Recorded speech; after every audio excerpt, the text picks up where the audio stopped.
So this is going to be a classic me Muha scenario where one of us is going to go on a very long rant and the other one's going to go, "Hey, it was fine." Which one will it be? Place your bets.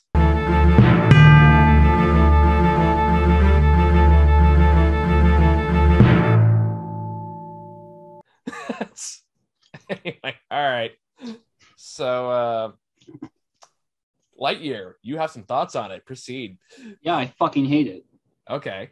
This is easily the worst Pixar film ever made. Okay. This, can I get into spoilers? I guess I won't get into specifics, but can I tell you what my thesis statement is? Sure. This is a fucking white savior complex movie. Okay. What do you think about it, Michael? I don't have that strong of an opinion on it, to be honest. Yeah, you're white. Oh. Okay. You know, I agreed to do this knowing this is going to be better. Don't be an asshole. I know. Very poor taste joke, but yeah, I don't think there's much people can say to convince me this is not just white savior complex movie. This is white man's burden all over here. Okay. You want to elaborate more on that? All right, so they land on this planet, and it's up to basically the only white guy there be like, "I need to save you all," and then eventually they're like, "We've actually learned to adapt. We're kind of fine here." He's like, "No, your way of life is not up to the right standard. It's up to me to save you." And then people talk about, "Yeah, but the antagonist comes in at the end." It's like, cool. Whose fault is that? Every single problem in this movie is caused by Buzz Lightyear having to be a big dick cool guy. I mean, you're not wrong, but I also is like, okay, I see what you're saying, but just based on the way you're framing that, it sounds like, okay, it sounds like that was the point. Is that white saviorism is bad in this context? Does it really say that, though? It kind of, I mean, narratively, yeah, it kind of does. Elaborate. Well, because the entire point of the movie, even like the twist with the villain, which, yeah, I call that, is the fact that, yeah, he was wrong. The entire time he is wrong for doing this. And he is and like everyone else is doing perfectly fine. And yet Buzz still gets rewarded for that mindset when he gets to be a big, cool guy in charge yet again. Sure, that's fair. That's a fair critique. I'll give you that. But that being said, I was like, the whole point of the film, from what I can tell anyway, is that, you know, he's fucked up royally, and his arrogance and his stubbornness in that fuck up is making things worse for literally everybody. But literally, this entire movie wouldn't have happened, and Buzz was like, "You know what? Maybe I'll listen to you guys. But maybe again, I'll listen to my superior officers, being a military guy." Yeah, I mean, like, I get what you're saying, but again, like, I feel like the movie is aware of that. Granted, maybe not the racial, like, not fully the racial aspect. I'm not going to give it that much credit. Because again, at the end of the day, for me, this seems like just a middle of the road sci-fi movie. That being said, I get what you're saying, in terms of, like, where the white savior complex in, but nothing, like, so far, I'm not really seeing where the movie isn't aware of that to some extent. And yeah, you're right. Like, the rest of the movie wouldn't happen if you just listen to superiors. But the whole point is, he is stubborn, he is stupid, and he is arrogant. And he thinks his way is the right way. It turns out, no, he's not. Everything he thinks is wrong, even though down to the stupid sandwiches. So when he first gets there, he's like, "I am court-martialing myself because I went out of line." But then all of a sudden he decides to go out of line again. Like, make up your mind, Buzz. Okay. I'm just not, I guess I'm struggling to see at what point, like, the movie isn't addressing what you're talking about. Except for the ending, which I fully acknowledge is like, that's a fair critique.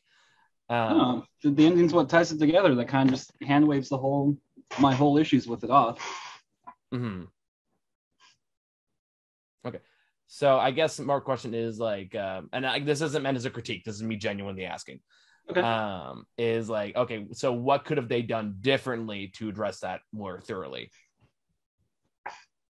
Well, the best thing you could have done is not make a movie nobody wanted made, or at the very least, put it into the spirit of the series. Because that's another thing. This movie's I actually don't think it's super bombing. Like they're gonna at least break even, Mm-hmm. but they did a very, very terrible job marketing this movie. Mm-hmm. And then to the point where people are like, you know what? It looks like something I will just wait 3 to 4 months on for Disney Plus, because I thought it was coming to Disney Plus like same day. Once till my girlfriend got me tickets, I'm like, why don't you just watch on Disney Plus? And she's like, well, it's only in theaters. And I'm like, this is their big comeback. Like Turning Red wasn't went straight to streaming. Yeah, Turning Red's a much better movie. Like, Luca, all of those are much better movies. I guess I'm probably also very salty that there was this long streak where Pixar was making unnecessary sequels that were just the same movie over and over again. I mean, there are 2 car sequels, so yeah, that's fair. Yeah.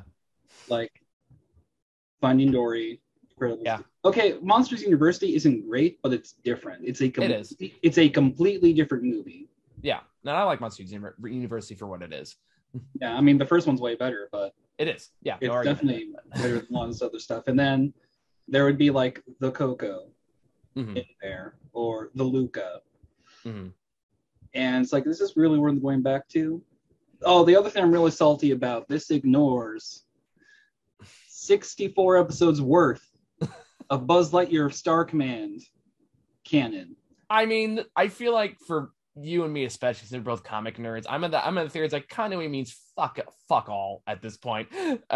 Speaking of continuity, in any medium. I'm just gonna say it. I'm just gonna say it right now. All right, go ahead.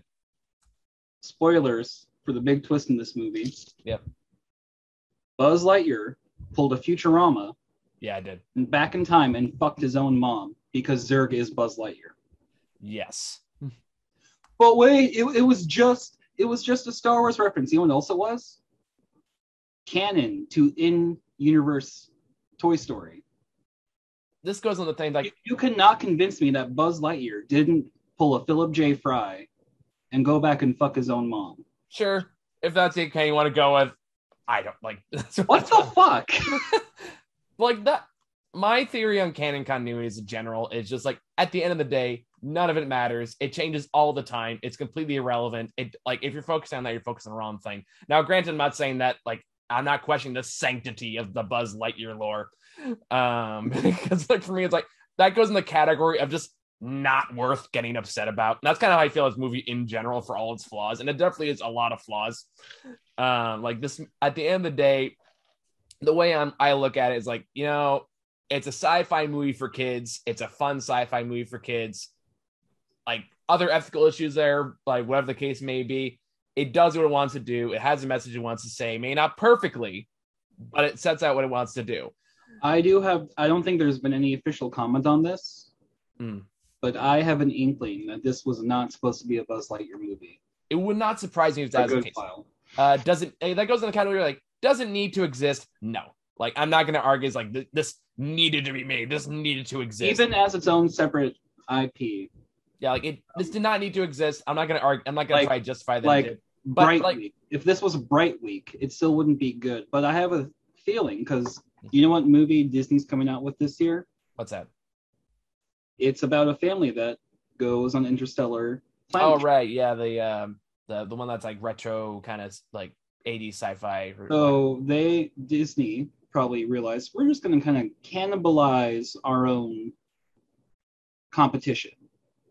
You know? I mean, it wouldn't shock me. So a new IP, but wait, isn't there that Buzz Lightyear guy? Just slap him into this movie. I wouldn't be surprised if that happened, because a lot of it just didn't really seem finished. It looks like they just got good enough. You know? I don't know if I'd go so far as to call it unfinished. Because the very least, like that script could have used a few more. it could have used a few more everything's just like everything. Yeah. Fully agree with that. I do think there are a few like really good sequences. I feel like do like take its time. I do admit like towards the second half, that's when it gets more rushed, where the scripts could have used a few extra passes. I will give Disney this. This is their 27th first gay character. But this is the first time they actually couldn't just cut it out of the movie because the movie would not have made sense without it. Yeah, and that whole sequence, with that, with him doing the time jumps and her like going through her own life, that was a pretty good sequence.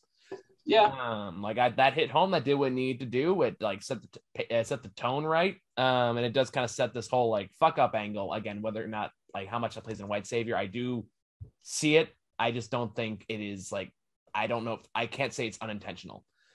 But anyway. But that being said, like the animation's still gorgeous, the voice acting's good. The space shots looks pretty damn good. Yeah, like I like the space environments, like the environments in general look pretty cool. It is a lot of muted colors, unfortunately, which is a little disappointing. But like you're actually inside a ship, kind of every room looks the same. Yeah, like that. And you know what? Actually, it's military base, so that's probably intentional. But like even the planet, you could have used more color on. Like the planet itself, I spy like Dagobah, a kind of environment for majority of it. But again, that being said, like to me, like this is just one of the, like I've seen worse movies this year that are. I've seen worse movies this year with you. Yes, and thank you for that. But like I would say, but this is one of those movies for me. Is like this just isn't worth creating the energy to be that upset about. I am being a bit hyperbolic in my hatred for funny internet points. That's fair. But I do think this is the worst Pixar film. I mean, as long as Cars 2 still exists, I'm still gonna say no. I fully get it. It's like, but for what this one is, like I enjoyed it perfectly fine. Like I had a decent time with it. I'm also a sucker for like superhero sci-fi stories. So like this is also movie that's like kind of like tailor made for me. It's like, all right, cool. They're flying around in space and shit. There's a cool giant robot that's trying to kill the other one. Neat. All right. It's kind of refreshing to see a villain who stays a villain for the entire movie. Actually there was kind of, but not really the Pixar twist villain. Yeah, like I think you and I both saw it coming. I don't know about you, but like I was like, oh, Buzz's mom. If sure, you know what? He fucked his own mom. Let's just make it canon. I'm sorry, that's too funny just to ignore. No, you're right. It is. These people who worked on that had to have seen Toy Story 2, and they had to have known the implications. I know there's a lot of continuity to it, and I guess that's why I always get so apprehensive when someone brings that up as a counterpoint to anything, because I'm always that person like, continuity doesn't matter, you fucking losers. It matters in this case because it's really, really unintentionally funny. It is, and I will definitely grant you that. So, the whole concept, like this is supposed to be the Lightyear movie. Yeah, that launched like Buzz Lightyear in Toy Story, and that's what Andy saw, and they got him all the Buzz Lightyear stuff. Although in Toy Story, he didn't really seem to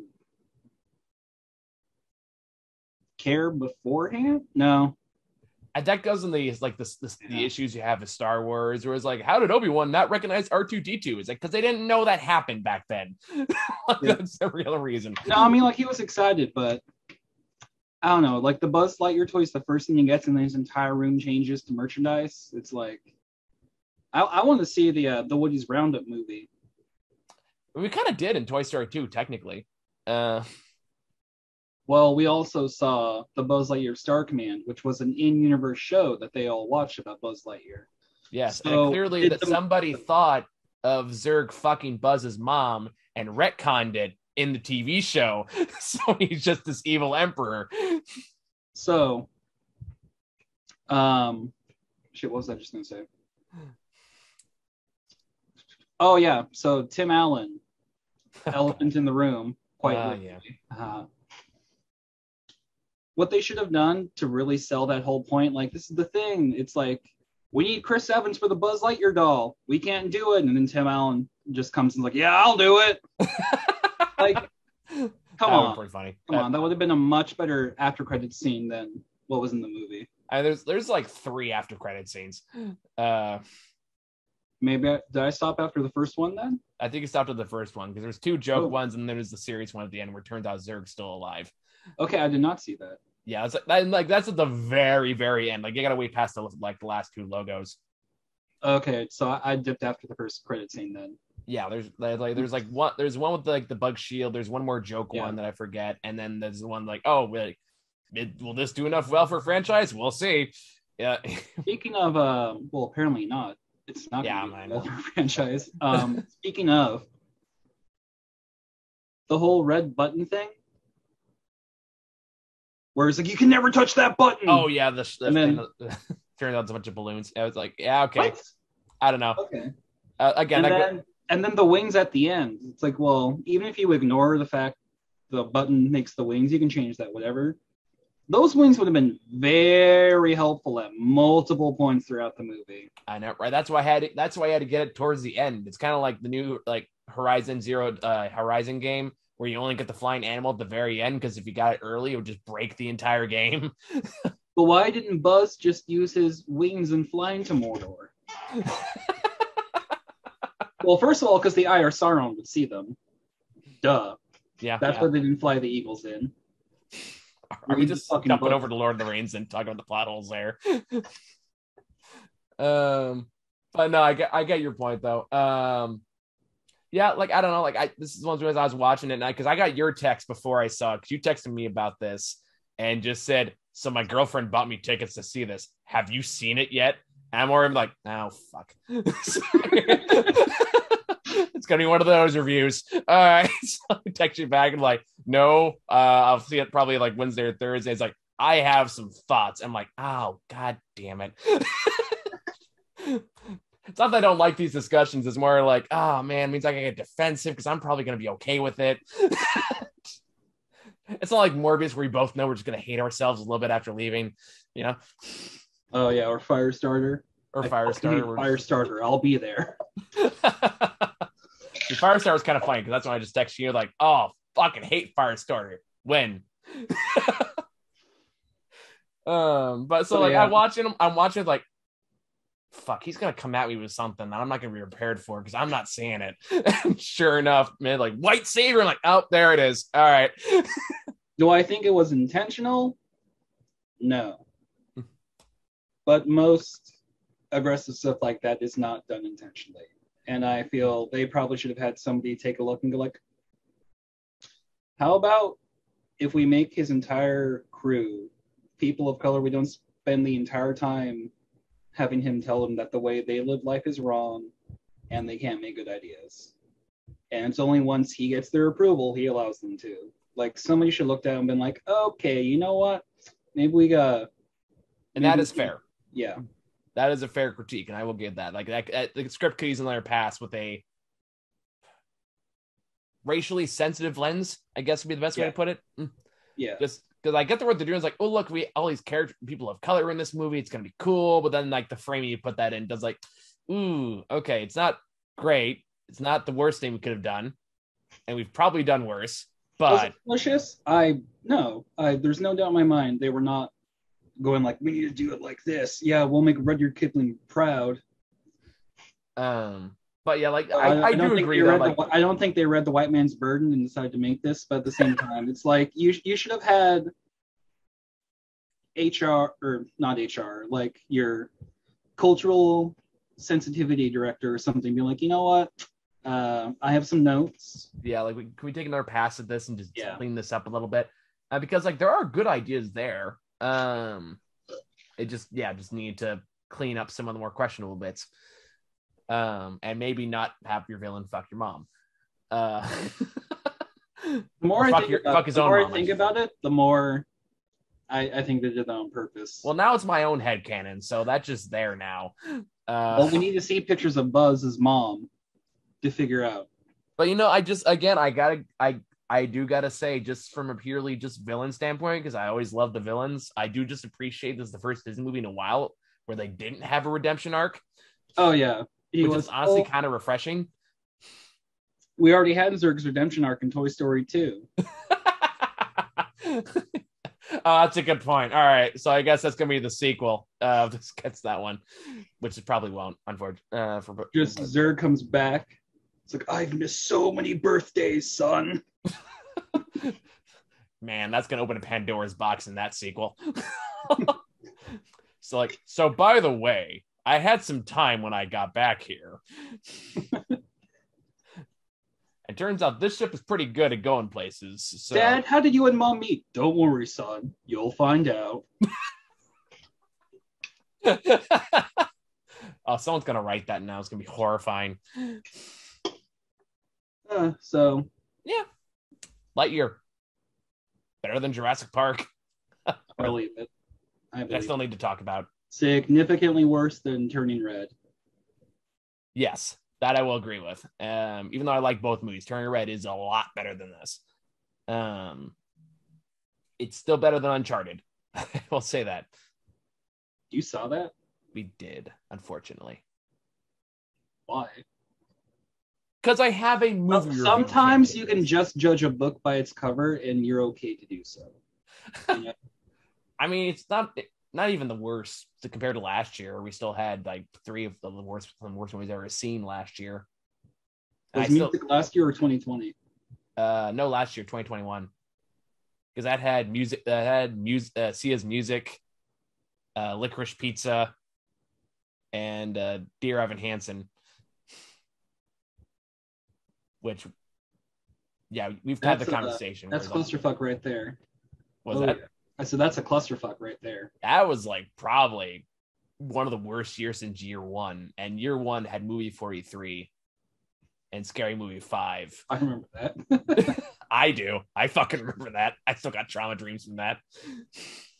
But anyway, I think we're just vamping now. So yeah. Take it for what it's worth. I know there's a bunch of movies came out this week. I know it's like the fucking claymation shell movie I keep getting trailers for, which looks cute. Yeah. Isn't that the one that Henry Selick's doing with Key and Peele? No. Is Key and Peele in that movie? I know it has Jenny Slater. Like Maurice in the Shell or whatever, the shovel shoes on, or whatever the hell her name is.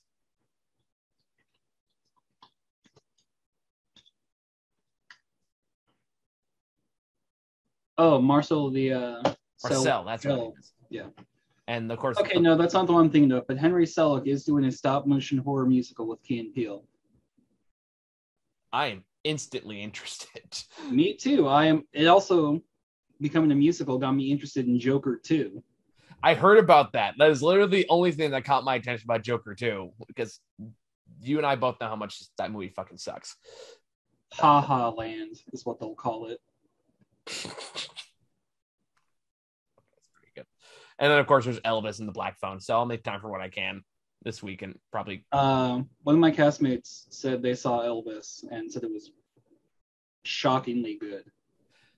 Yeah, it's kind of the impression I got from the trailers, even though it does have like Tom Hanks doing like a weird he's the Colonel, right? villain voice. He's Elvis's manager, right? Yeah. It's right out of the bed, like, some people call me the villain of this story. I'm like, are you telling James Bond he's going to die? What is happening? They should have had the Paul Giamatti musical asshole cinematic universe continue from Love and Mercy and Straight Outta Compton with Paul Giamatti as the Colonel. I forgot Paul Giamatti was in Straight Outta Compton. He was great. Oh yeah, I love Paul Giamatti. Even as Rhino, God bless him. He was still robbed from No Way Home. I know, one of the great injustices of our time, or Far From Home, whichever one it was. It's something close enough. Something with home. All right. Anyway, man, I'll let you get some rest. In the meantime, thank you guys for watching. See y'all later. See ya.